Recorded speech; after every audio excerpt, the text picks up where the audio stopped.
The big global voice, Dr. Andrew Freris of Ecognosis Advisory joins us right now on the show. Dr. Freris, thanks so much for joining in. You have looked at India very closely over the years. A day before the election results, or rather the 3 days before the election results, by and large, the markets have reacted very positively to what the exit polls have suggested.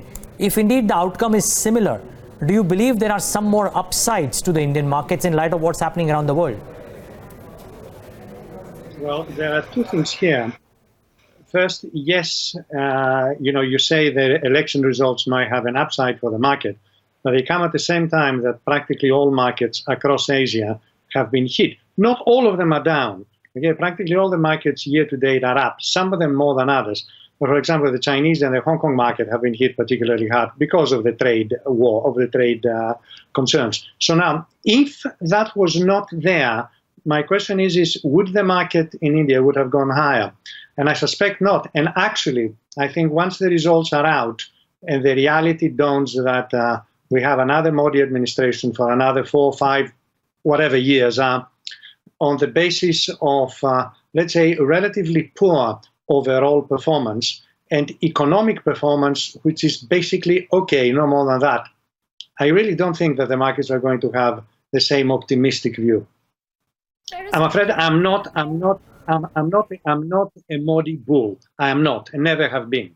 Okay, I have to be very, very fair and very upright on that. All right. Up front.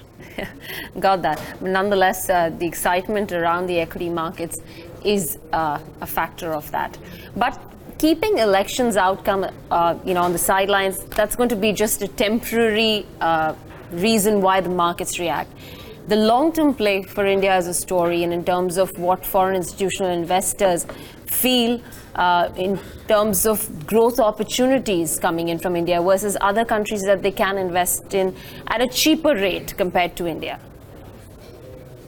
Let's split this up in 3 parts. GDP growth and performance of equity markets are completely uncorrelated. So the fact that India might have one of the highest GDP growth rates, and incidentally, statistically speaking, that has been a big question marks around it. Again, it has been tickled quite a lot. Point number one. So even if GDP growth rate is expected to be 6 point something for the next year and a half, this is not really the important part. The second part are valuations, and India is not significantly overvalued. The third part, of course, is expectation. We're going to have a Modi administration. More likely than not, it's going to be a coalition, much more than it was before. And of course, coalitions in India are always a form of compromise. And basically, the Modi administration has got very little to show in terms of really fundamental reforms of the Indian economy that will address the youth unemployment issue, a huge issue, the structure of the economy issue, the structure of the labor market, and further opening up of specific markets in India.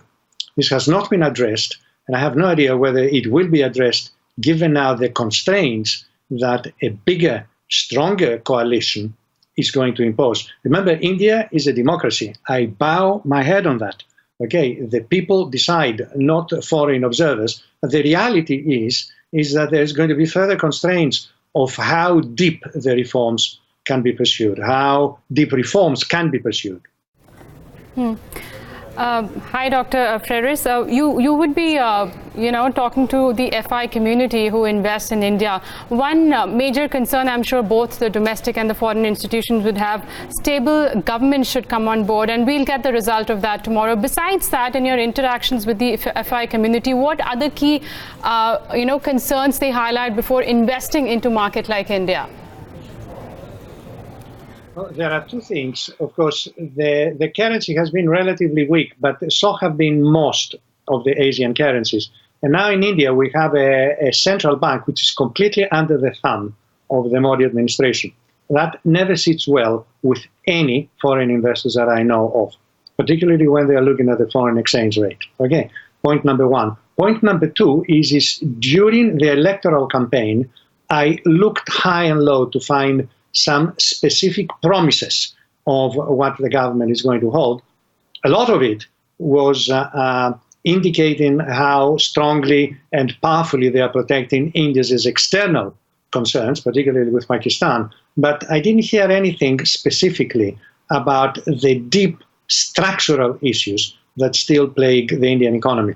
Look, I'll stick my neck out and tell you that should the democratic process in India have decided to do a China, India can go from 6 to 14% virtually in 2 years. I'm talking about GDP growth, has got a colossal amount of potential GDP growth that will lift out of poverty millions of Indians. But the democratic system does not want that. There are too many interests and too many issues involved. So this is something that I will be pointing out to my investors. Don't expect too much. It's good, solid, reliable, but there is going to be nothing that is going to excite the markets in terms of really, really adding very big prospective earnings, precisely because the economy is about to be significantly changed.